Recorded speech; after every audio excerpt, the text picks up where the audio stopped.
Yesterday, there was a hearing on the JFK documents, and we covered that by having Jefferson Morley on our show, who was a witness at that hearing. He talked about the hearing itself, the discovery of CIA-related documents in the JFK files. But there was also, in a different committee, a hearing to investigate the censorship industrial complex, the program by the Biden administration to censor dissent by coercing big tech companies, by threatening big tech companies in terms of what they can allow and what they can't allow, cajoling them to remove dissent on COVID, Ukraine, a whole variety of other issues. And one of the witnesses who was testifying was our friend, the journalist Matt Taibbi, and he did that, of course, because of his work on the Twitter files, which was one of the main sources of information to show how the government was pressuring social media companies and big tech. So that's why he was there. The Democrats invited to sit next to him that utterly crazy woman who they wanted to put in charge and make the disinformation czar as part of Homeland Security, Nina Yankovic. And even in our society that loves censorship and that is in love with this idea of experts identifying disinformation for you because they know more than you do about what is true and what is false, and they're going to protect you from false things. She was such a caricature of kind of a liberal censor that she was just a bridge too far, even for our political culture when Biden was president. And so they had to kind of scrap that, and she's been very angry about that ever since. But I just want to show you how scummy people in Congress can be. So Matt Taibbi was there as a journalist, and if you know Matt, he has a very mild-mannered demeanor. He's very polite, very soft-spoken. If you engage him in debate, he's not really a combative personality. You know, sometimes when I watch Matt in these circumstances, my aggression kicks in. It's just like, Matt, say this, push him. But that's not how Matt is. His efficacy is in just always kind of remaining even-keeled. I've never seen him be disrespectful to anybody.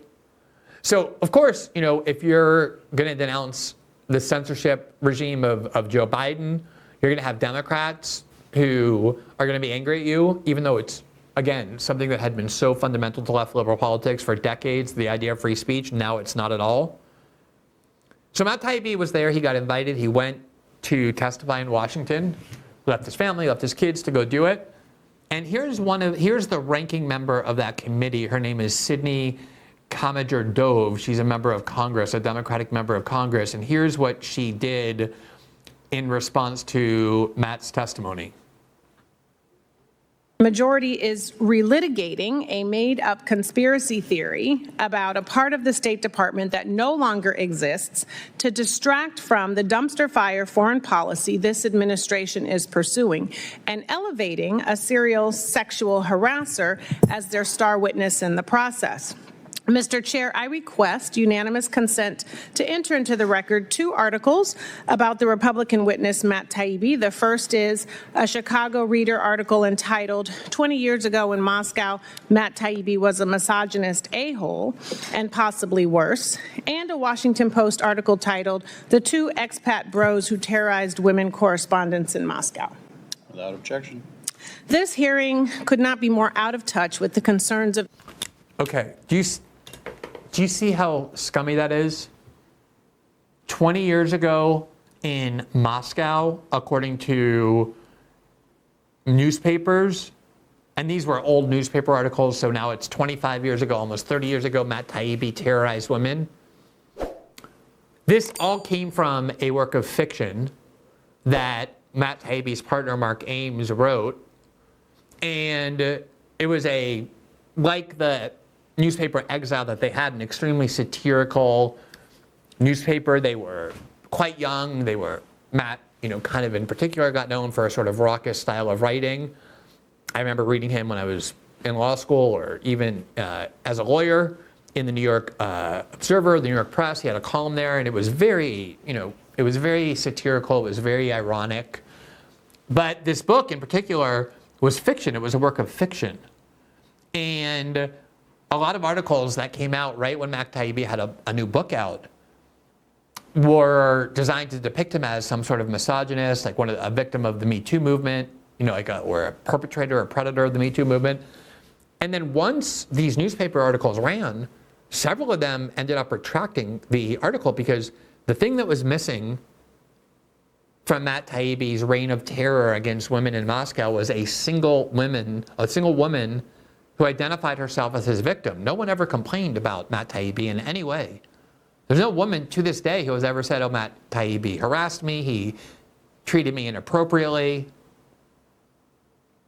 And yet this scumbag of a congresswoman is exploiting the Me Too movement. Let me just say, too, that right now in New York City, the leading candidate to become mayor of New York is the Democrat Andrew Cuomo, who had to resign from the gubernatorial position several years ago because he was engulfed in a multiple woman scandal and alleging sexual harassment or inappropriate sexual behavior. He was forced out of office.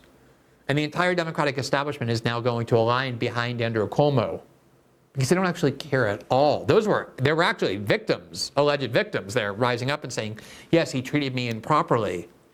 They don't care about that at all. Every 4 years, the Democratic Convention hosts Bill Clinton, who's been not just credibly accused of sexual assault, but even of rape. And feminist groups throughout the 90s defended Bill Clinton against all of these women accusers.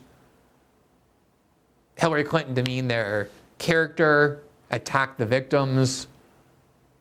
James Carville said, oh yeah, if you drag a dollar through a trailer park, you never know what kind of trash you're going to find. Joe Biden himself had all kinds of accusations about inappropriate behavior with women. You think these people care in the slightest? They so cynically and cheaply exploit this issue, the Me Too issue, sexual harassment, womanizing, feminism. They don't believe in it at all. And like, what relevance did it even have? Matt's there to talk as a journalist about an investigation that he did. And she's like, hey, by the way, 30 years ago, some newspaper said that he was harassing women. He never got sued. He was never charged. There's no victim. Newspapers retracted it, but when they understood that it was actually based on a work of fiction, primarily written by his partner, Mark Ames, who also has never been accused of any of that by any woman.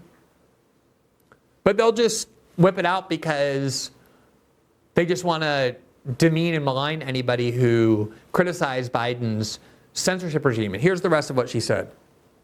Objection.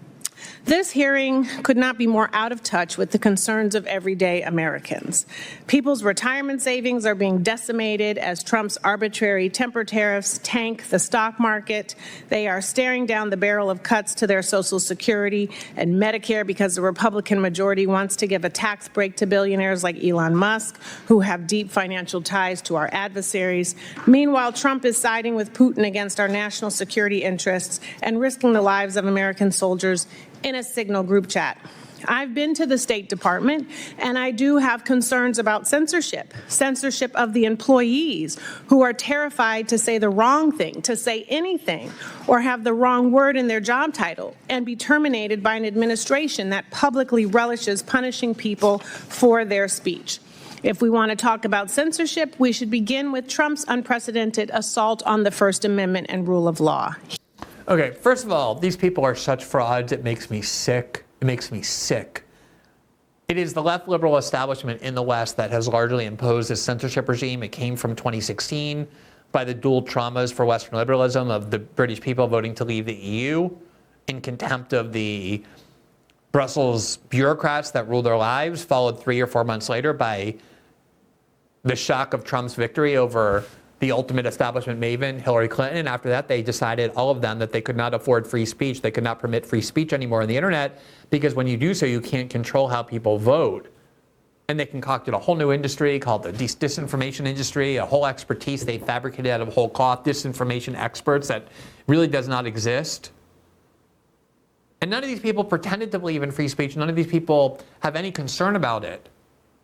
And she began by saying, why are we even talking about these things? The only things that we should be talking about are the economic suffering of ordinary Americans, which is so ironic because the reason people hate the Democratic Party is because they've never been interested in that, not in the last decade. They've been talking about Russiagate and Putin and Trump loving Hitler. Just anything that they could fabricate and concoct that had nothing to do with the lives of ordinary Americans. Who are they going to fool now by pretending, oh, we shouldn't be even talking about an attack on people's fundamental free speech rights because it's just really irrelevant. But that is the Democratic Party, just pure and simple. They even when they try to kind of change their brand and feign concern with the working class or whatever, it's just so unconvincing. Everybody knows that's not at all what their interests are. They know that they've been told, that consultants have told them, you need to start making people believe that's what you care about, but that's not what they care about in the slightest, and so to distract attention from Taibbi's reporting and from the other reporting about the censorship regime that they presided over for so long. First, they're going to say, hey, 30 years ago, he harassed women, even though it's a lie. And then say, by the way, who cares? And we should only be focusing on Signalgate or whatever. Here is part of the hearing as explained by Matt Taibbi, as well as former New Jersey Governor Thomas Kean. Here is what they had to say. Thank you. Mr. Taibbi and Mr. Weingarten, can you please explain how the Global Engagement Center... Sorry, this is Congressman Kean, who is the son of the former New Jersey Governor Tom Kean. He's now a member of Congress because we have a very dynastic political system in both parties. Their sons take over their seats or whatever. But here he is questioning Matt Taibbi as well as another witness about the censorship industrial complex. Garden, can you please explain how the Global Engagement Center and the federal government as a whole use coercive power to censor Americans? Well, Mr. Congressman, first of all, I would say that the Global Engagement Center and this entire effort is based on a fundamental misunderstanding of the American system and the First Amendment. The American government has no role in protecting citizens from speech. The whole idea of the system that was designed by Jefferson and Madison is that the American people view each other as adults who are capable of sorting out the truth for themselves. They do not need a nanny state or a guardian or a law enforcement agency to decide for them what's true. We don't need a truth squad.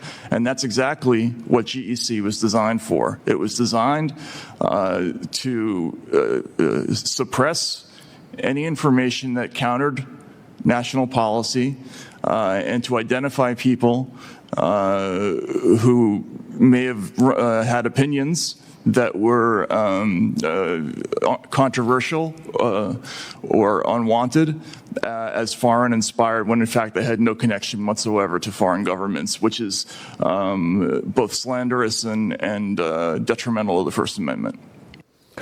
All of that is absolutely true. Now, there is some hypocrisy, obviously, on the Republican side as well, because there is, as we've been covering, a systematic assault on the rights of people in the United States, citizens, green card holders, people who are here legally on student visas, to criticize Israel. We've covered that at length.